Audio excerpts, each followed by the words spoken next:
Estamos de regreso con el programa Pymes Perú Radio y Televisión en alianza del Ministerio de la Luz con el Consejo de Organizaciones de la Micro, Pequeña y Mediana Empresa del Perú.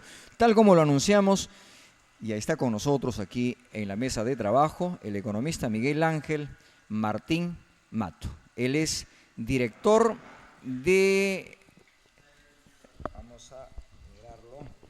de la maestría en finanzas y profesor asociado de ESAM, pero además, algo que no lo mencioné, integra el equipo del plan de gobierno del partido que lidera el comandante Ollanta Humala. Vamos a conversar con él, en principio hablando aquí de un libro que me llama la atención, tasas de interés de casas comerciales llegan a 803%. El autor, el economista Miguel Ángel. ¿Cómo es esto, economista? Bueno, ese fue una denuncia que se hizo en un congreso en el año 2006 en Indecopi, no tanto tiempo, hace 5 años, y se demostró cómo había casas comerciales que llegaban a 800% de tasa de interés. Y esto es muy importante para los microempresarios porque hay muchos microempresarios que resulta que en su negocio se le malogra su refrigeradora o algún electrodoméstico y necesitan ir con urgencia a adquirirlo y no tienen efectivo y lo que terminan yendo es una casa comercial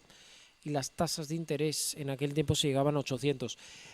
Gracias a estas denuncias se ha logrado bajar la tasa, pero estamos en niveles hoy día de 400-500% medido como tasa efectiva anual. Pero esto es gravísimo. Sí, por supuesto. Porque sentenciado este consumidor,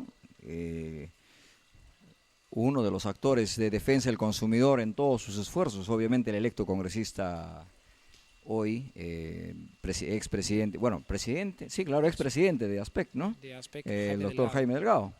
Usted ha trabajado con él, me imagino, estos temas. Porque... Sí, por supuesto. Nosotros hemos estado trabajando mucho todo lo que es la elaboración del Código de Consumo en el Congreso y felizmente se llegó a aprobar y hay normas y reglamentación que es muy importante que todos los televidentes, todas las personas, todos los peruanos conozcan. Y la primera de ellas es la aplicación de forma universal aquí en el Perú de lo que se conoce como la tasa de costo efectivo anual. ¿Qué es la tasa de costo efectivo anual? La tasa de costo efectivo anual es aquella tasa de interés en la cual te incluye portes, comisiones, gastos, etcétera. ¿Y por qué? Porque antes a lo mejor te decían la tasa de interés es 10%. Nominativa, la tasa nominativa. Exactamente, ¿no? Cuando uno va a pedir un préstamo, oye, ¿cuál es la tasa? Muchas veces nos dan una tasa en términos mensuales. Eso hoy día está prohibido, tiene que ser en términos anuales. Eso es, perdóneme, profesor, esto es muy importante, amigos televidentes. El negocio de la colocación de créditos, ya sea en dinero o en productos, muchas veces han llegado con un folletito presentando una tasa de interés que a la hora de pagar en el mes que le corresponde, usted va y hace el reclamo y dice, pero a mí me dijo 2%, me dijo 3%, y resulta que era la respuesta, es tasa nominal. O sea, esto ya no más. Ya no más, ¿no? Entonces las tasas se tienen que medir, además, como tasas anuales, ¿no? Entonces no me pueden decir 2% mensual, tienen que ser tasas anuales. Y después no me pueden, dentro de la tasa, decir, no, oye, 10 soles de porte, 20 soles de comisión, etcétera. En esa tasa tiene que incluirse ya el porte y la comisión. Es más, en el año 2006 se aprobó la ley complementaria, la ley de protección del consumidor en materia de servicios financieros, en la cual dicen que toda institución financiera, ¿no?, las comisiones deben tener un sustento técnico.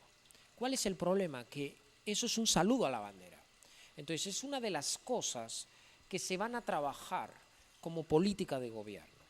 Es decir, se van a trabajar, cuando usted dice se van a trabajar, usted se refiere en un eventual gobierno del comandante Ollanta Humala. Por supuesto. Correcto. ¿Okay? Porque tenemos que tener en cuenta que estas son prácticas que vienen desde los años 90, en otras épocas donde ha estado el fujimorismo y no se ha hecho absolutamente nada.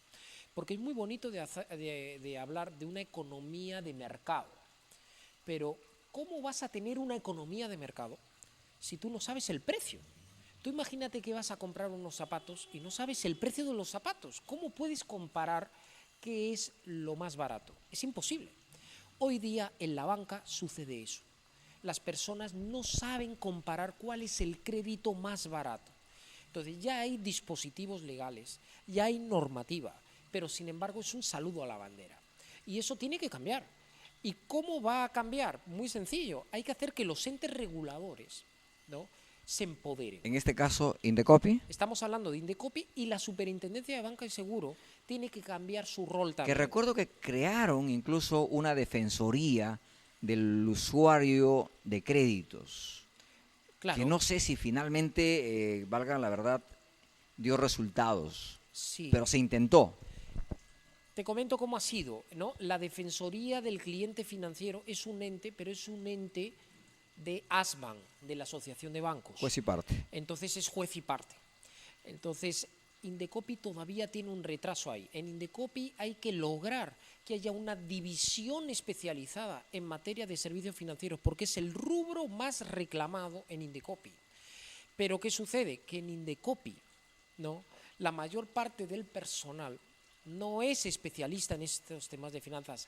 En otras palabras, al igual que los ingenieros de telecomunicaciones están en Ositel, los economistas están en la superintendencia, en Indecopi principalmente lo que tenemos es personas con formación abogados, ¿no?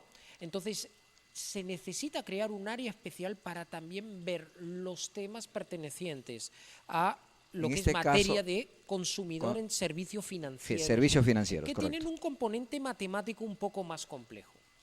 Y, muy importante, a la SBS su principal prioridad es que los bancos no quiebren. Eso está bien. Es decir, que haya una solvencia, una seguridad en el sistema financiero, eso está bien.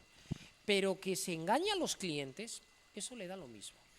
Entonces, ha habido normativas de reglamento de transparencia, pero es muy laxo. Entonces, necesitamos no que la normativa cambiarla porque ya hay avances significativos, sino ponerla en funcionamiento, que se eleven las inspecciones, que además haya un mayor sanciones, que esas sanciones verdaderamente se emitan.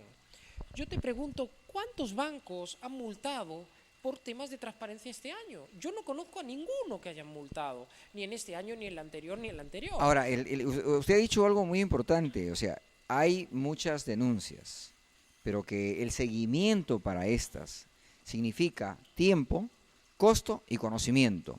En consecuencia, un consumidor, un usuario generalmente de este sector de la micro o pequeña empresa que trabaja 8, 12 horas para poder cubrir sus costos, sus responsabilidades que tiene, tanto familiares como crediticias, hace que lo abandone la denuncia. Por supuesto. Yo me he dado el trabajo de poner una denuncia en Indecopi. ¿Ok? Primer día, 3 horas, 12 hojas. ¿Ok? Y perdí 3 horas, pero yo dije, yo Miguel Ángel Martín, para poder solucionar este problema en favor de todos los consumidores, yo tengo que pasar por el problema. Qué bueno. ¿Cuánto me gustaría que los reguladores hicieran lo mismo? Es que si no ¿Ok? puedes, si no tienes la experiencia, es difícil imposible. que puedas. Yo lo he hecho. ¿Ok? Segunda cosa, me pidieron información, ¿ok? Porque además esta denuncia yo la puse a nombre de mi empresa. ¿Por qué? Porque se había adquirido un vehículo, el vehículo tenía un faro en malas condiciones, entonces se puso una denuncia porque la casa no quería. Resulta que me manda un comunicado y me dice, señor, tiene usted que entregar por mesa de partes información del número de empleados, información de sus ventas, información de tal.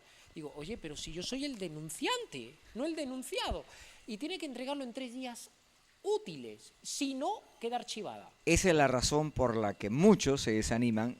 Yo felicito que usted lo ha hecho porque tiene la experiencia y eso se plasma, me imagino, en el libro, y esto es lo que necesita miles y millones de compatriotas aquí en el Perú. Vamos a ir a una pausa para continuar conversando y sobre todo hay un tema más adelante que me interesa verlo, el futuro de las microfinanzas en el Perú. Por supuesto. Vamos a una pausa, regresamos.